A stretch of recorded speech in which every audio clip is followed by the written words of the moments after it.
ahad. Nah, ini harus menjadi satu pegangan ya. Jadi jangan mengkaji ahadnya ya, jangan dulu kita mengkaji ahadnya dulu, tapi kajilah ahad ini berpotensi aku ahad ya. Ahad itu a i u ya, di situ doma u. Kalau doma u berarti itu tersirat. Nah, berarti kita mengkaji Al-Ikhlas ini sebagai umulnya Al-Quran. Nah, ini adalah wujud sebuah diri yang hakikat. Ini dinamakan kodat tersirat atau rahasia karena sudah ahad. Lalu bagaimana dengan yang lain? Kalau sudah kodat Allah pada jasad kita dalam bentuk maujud jasad, berarti Al-Ikhlas adalah potensi. Kenapa? Di jasad ini ada dua jiwa, yang mana dua jiwa ini harus sama-sama mengikhlaskan. Ya, mana kodrat yang jatuh ke umat dan mana kodrat yang jatuh ke Tuhan. Ini adalah dua kodrat yang didamaikan dengan ikhlas untuk menjabat kodrat sebagai Tuhan dan menjabat kodrat sebagai umat. Inilah yang dikatakan wal zohiru rabbi. Bagaimana kita melihat wal zohiru rabbi sebagai kodrat ketuhanan, wal batinu abi, yang mana soal batin adalah keumatan. Ini ada pada Asmaul Husna atau yang dikatakan zohir batinnya ya. Kenapa Al-Quran atau lat mahfuznya atau sirnya itu zohir ya. Makanya Al-Quran itu ada dua ya, ada ayat, ada kodrat. Itu yang dinamakan hijahiyah. Kalau ayat atau huruf itu adalah kodrat. Kalau hijahiyahnya, inilah kodrat tadi. Apalagi kalau kita sudah tahu jabariyahnya itu surat, ya, paham dengan falakiyahnya itu perhitungan. Jadi kita sudah mampu memaknai Al-Quran secara tersirat. Jadi dalam hal ini jamaah sahabat beriman, mana diri Al-Quran itu yang sebenarnya? Lalu di mana potensi-potensi Al-Quran itu di dalam diri kita yang sebenarnya? Laut mahfuz Al-Quran itu adalah diri kita. Ingat ya, laut mahfuz Al-Quran itu adalah diri kita. Makanya kita tidak bisa bertolak belakang dengan diri kita Al-Quran ini. Ya. Gitu. Makanya dikatakan malaikat Jibril itu Iqra ya Rasulullah, ya. Iqra ya Rasulullah itu baca dirimu di situ ya Rasulullah ya.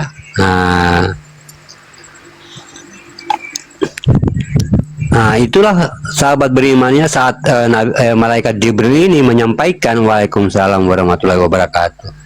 Ya, saat malaikat Jibril ini memerintahkan kepada Nabi Muhammad Iqra ya Rasulullah. Ya, di situ beliau bingung ya, merasa bingung. Nggak ada buku, nggak ada kitab apa yang mau dibaca.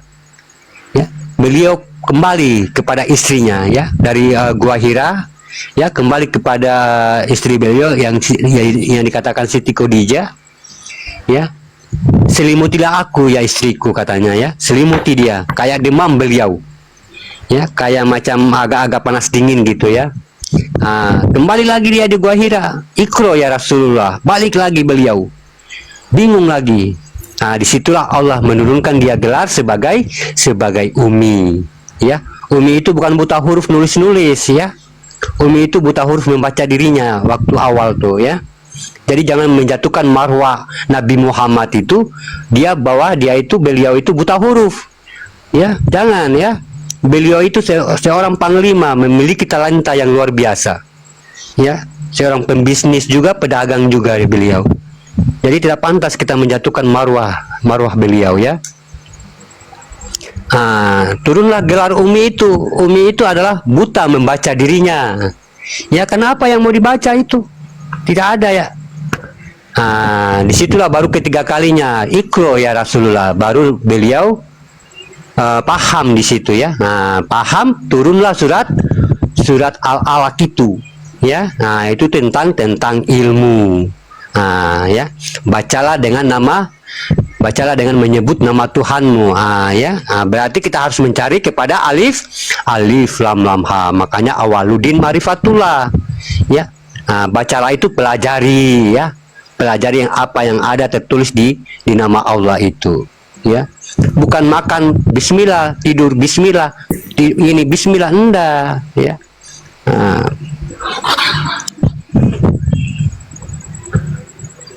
Tapi dia menurunkan namanya untuk kita kaji, ya. Itulah alif lam lam ha, atau dikatakan awaludin marifatullah. Awalnya agama, turunlah kajian alif lam lam ha. Sudah dikaji alif lam lam ha-nya, baru ketemulah wujud di situ.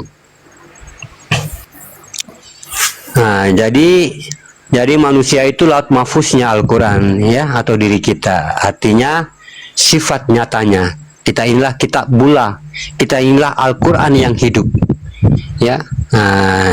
Nah, kita buktikan mana sifat nyatanya. Pertama, kita adakan pembuktian daripada batin, ya. Dan dalam suratnya itu surat Al-An'am, ya. Kalau An'am ini kita pernah bahas, ya, saya pernah bahas di VT tentang An'am. An itu diri yang halus, ya. Al-An'am, ya, itu an itu diri yang halus, atau dikatakan ayan sabita. Makanya dia kodratnya itu kalau dalam hijaiyah huruf itu dia garis lurus di atas alif, ya, garis lurus di atas alif. Makanya dikatakan dia an, ya, dia lebih tinggi daripada alif. Nah, itu an.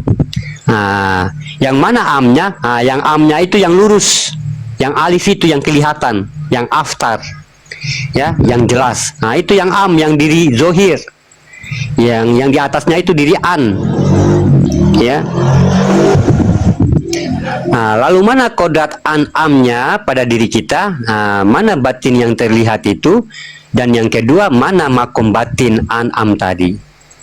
Karena Al-Quran itu maknanya 3. Pertama dikatakan al-qara'an, ya. Dari hukum hijaiyahnya kita lihat apa itu al-qara'an.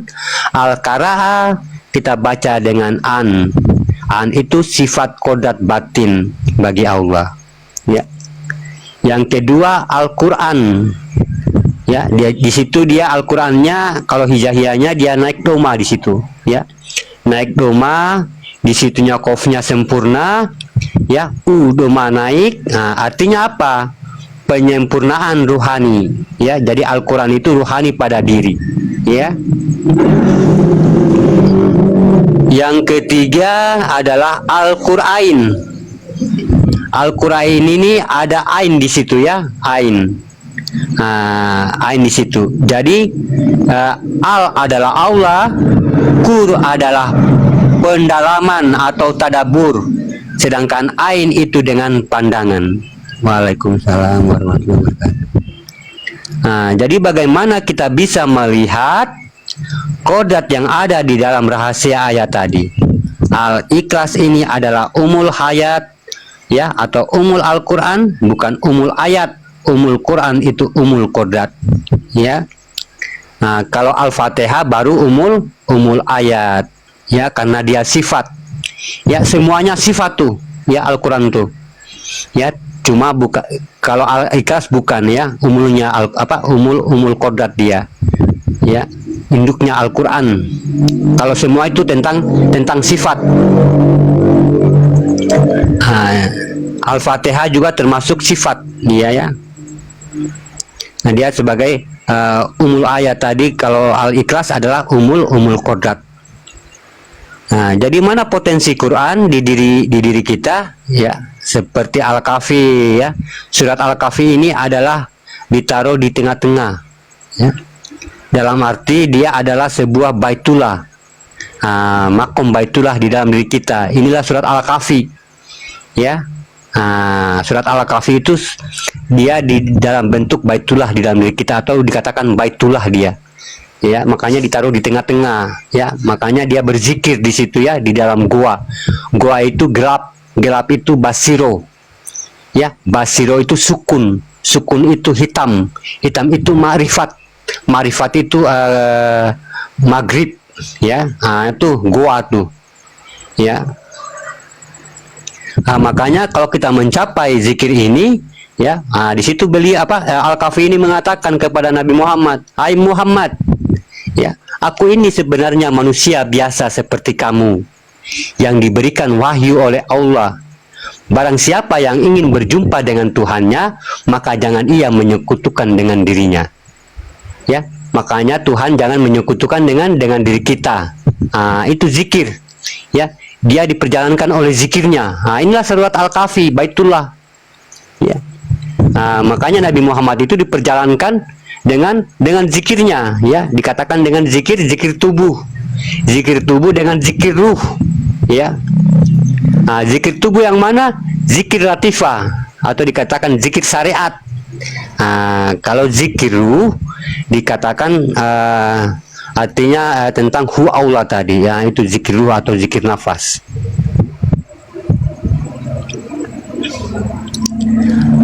Jadi surat Al-Kahfi ini adalah ditaruh di pertengahan, ya. Waalaikumsalam. Ditaruh di pertengahan, dalam arti dia adalah sebuah baitullah. Ya, ini dinamakan ahli goa. Itu makomnya dia baitullah atau baitullahnya Allah. Lalu kita bertanya, mana baitullah pada diri kita? Ya, begitu juga sebaliknya yang lain seperti surat An-Nas. Ini hayat Allah yang bersifat nas, ya, nas atau dikatakan nasin nur, ya. Nah, ini mana nur yang berwasilah kepada Adam, berupa-rupa Allah pada Adam. Ini surat An-Nas, ya. Nah, ini nur, ya. Bagaimana dia bangkit Al-Malik, Robbil, ya, Rob Al-Malik. Bagaimana dia kin itu adalah terjadinya rahasia. Nas itu kepada manusia. Barulah kita mendapatkan ilahi nas, yaitu Tuhan berkodrat atau manusia yang berkodrat mewujudnya Tuhan. Inilah ilahi nas. Ada nas di sini, berarti bersifat mewujud atau dia bersifat nyata.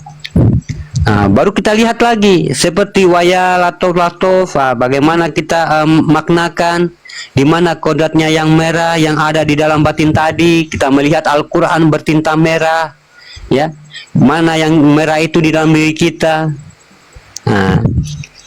Di dalam Baitullah tadi mana yang merah, mana yang dikatakan fuad itulah fuad yang merah itu, ya. Itu ayat Al-Quran bertintakan merah, itulah diri fuad, ya.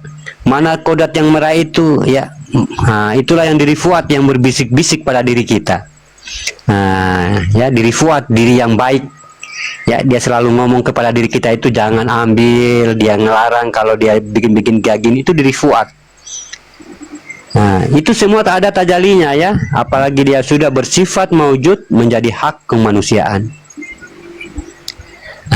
Nah, ya sahabat beriman, ya. An'am ta'ala ihim, maka bersifatlah dia kepada Al-Fatihah.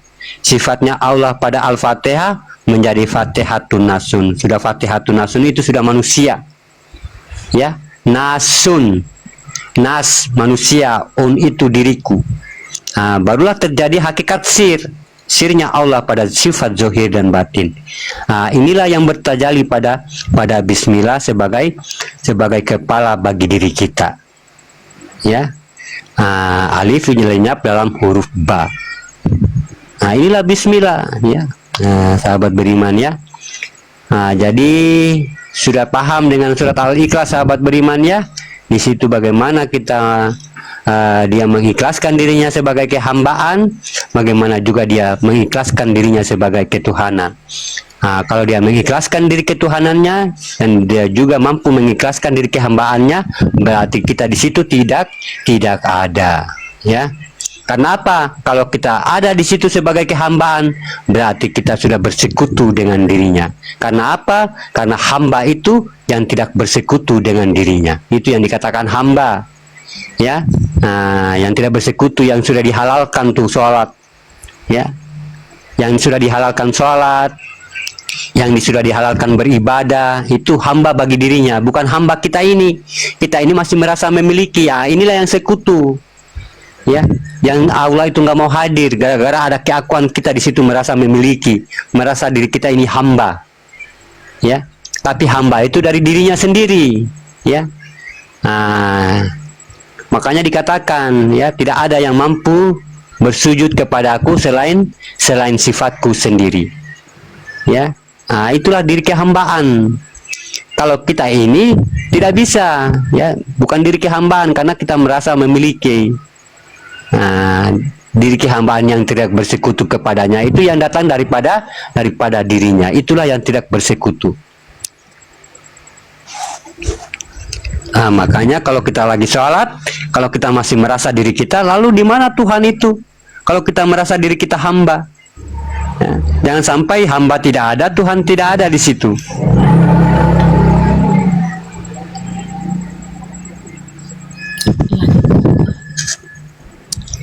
Ya, jangan sampai ada Tuhan tidak ada hamba. Jangan sampai pula yang ditakutkan tidak ada hamba, tidak ada Tuhan. Ya, jadi kita ikhlaskan aja di situ. Ya, kita tidak ada sama sekali. Biar di situ dia ada kehambaan dan ada ketuhanan bagi dirinya. Ya.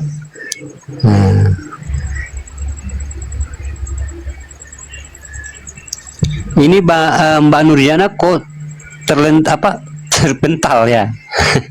Mbak Nur kemana Mbak Nur?